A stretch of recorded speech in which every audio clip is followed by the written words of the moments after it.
मन को नियंत्रित करने वाली नियमावली और दिनचर्या। राधे राधे, राधा वल्लभ श्री हरिवंश।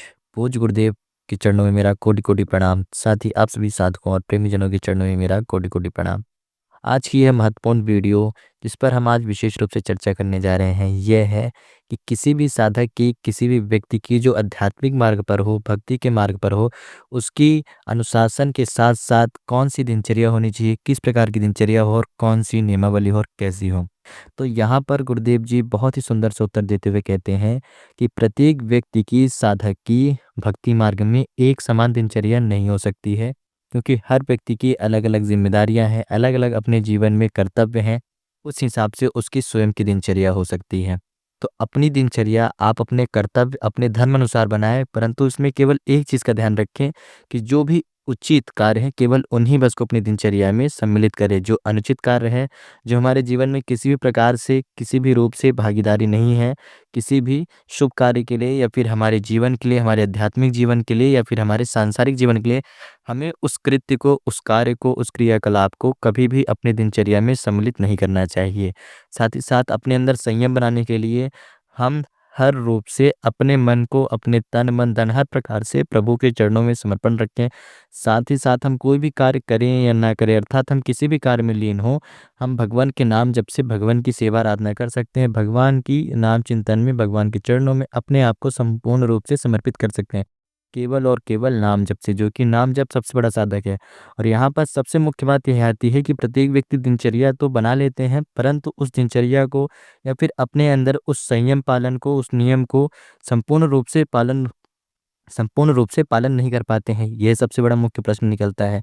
तो हो सकता है कि हर साधक को अपने प्रारंभिक दौर में, अर्थात आध्यात्मिक के मार्ग में जब भी वह प्रारंभिक दौर में हो, तो कहीं ना कहीं मन का जो विचलित है, हमारी जो 5 इंद्रियां हैं या फिर हमारे जो सांसारिक भाव हैं, जो हमारे अंदर की हर प्रकार की नई नई आकांक्षाओं को उत्पन्न करते हैं, इन भोग विलासों में हमें कहीं ना कहीं भटकाने का प्रयास करते हैं, तो इनके कारण हम विचलित हो जाते हैं।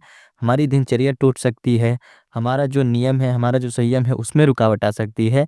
यदि ऐसी समस्या उत्पन्न हो तो हमें किसी भी प्रकार से मन से टूटना नहीं है, हमारी इच्छा, हमारी मानसिक शक्ति को कमज़ोर नहीं होने देना है। वहाँ पर हम अपने आप को मजबूत और प्रबल करते हुए अपने आप द्वारा किए गए, यानी कि स्वयं के द्वारा किए गए हर कृत्य को, चाहे अच्छा हो या बुरा हो, ये किसी भी कार्य के हित में हो या अनहित में हो, जो भी हमसे हो उसे हम संपूर्ण रूप से प्रभु के चरणों में समर्पित करें और यह मान करके चलें कि जो भी होगा, जैसा भी होगा, सब प्रभु की इच्छा से होगा। ना हमारी कोई इच्छा है, ना ही हमारी कोई इच्छा हो सकती है। हमारे अंदर ना इतना सामर्थ्य था, ना है और ना ही होगा।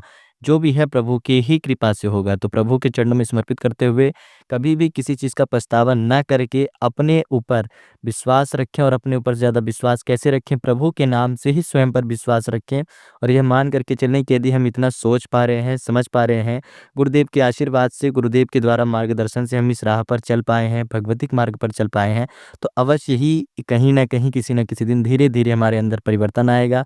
यदि हम इतना श्रम कर पा रहे हैं कि हमें इतना ज्ञात है कि हमारा मन हमें विचलित करता है, अर्थात अब हम पूर्ण रूप से मन के वश में नहीं हैं। आधा जो वश है हमारा आध्यात्मिक वश है, यानी कि हम हमारे स्वयं के नियंत्रण में हैं और थोड़ा-सा हम मन के नियंत्रण में हैं।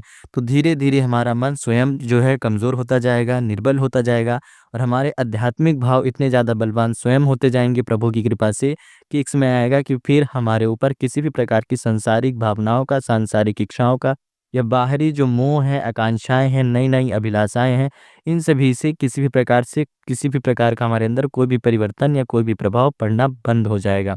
सबसे पहले तो कम होगा।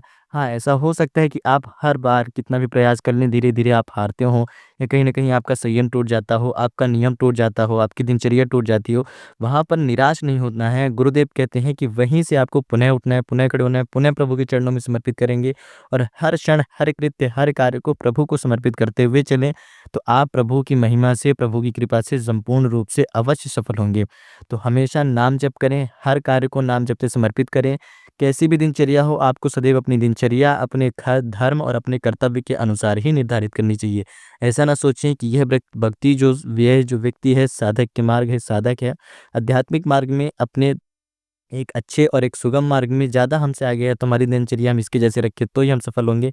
ऐसा नहीं है। आप अपने धर्म अनुसार अपने कर्तव्य का पालन करें और उस कर्तव्य का पालन करते हुए ही आपको भगवान के चरणों में समर्पित करना है। यही सबसे अच्छी दिनचर्या होती है। भगवान का चिंतन सदैव जिस व्यक्ति के मन में चलता रहे, उसकी दिनचर्या कभी गलत हो ही नहीं सकती है। दिनचर्या केवल उसी गलत रहेगी जो भगवान को भूल जाए और केवल भोग विलास में डूबा रहे।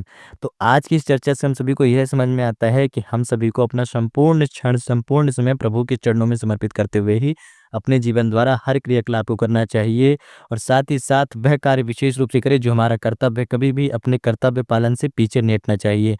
तो प्रभु के चरणों में कोटि-कोटि प्रणाम विदापूर्ण समर्पित करते हुए आज की चर्चा को यहीं पर विराम देते हैं और सदैव राधा नाम के जाप का सदैव व्यक्ति करते रहें और साथ ही साथ राधा नाम के जाप का यदि करते रहेंगे तो हम अवश्य रूप से एक दिन सफल होंगे। तो राधे राधे, राधा वल्लभ श्री हरिवंश। मिलेंगे फिर से पुनः किसी एक अगले वीडियो में, नई चर्चा में, नए विषय में।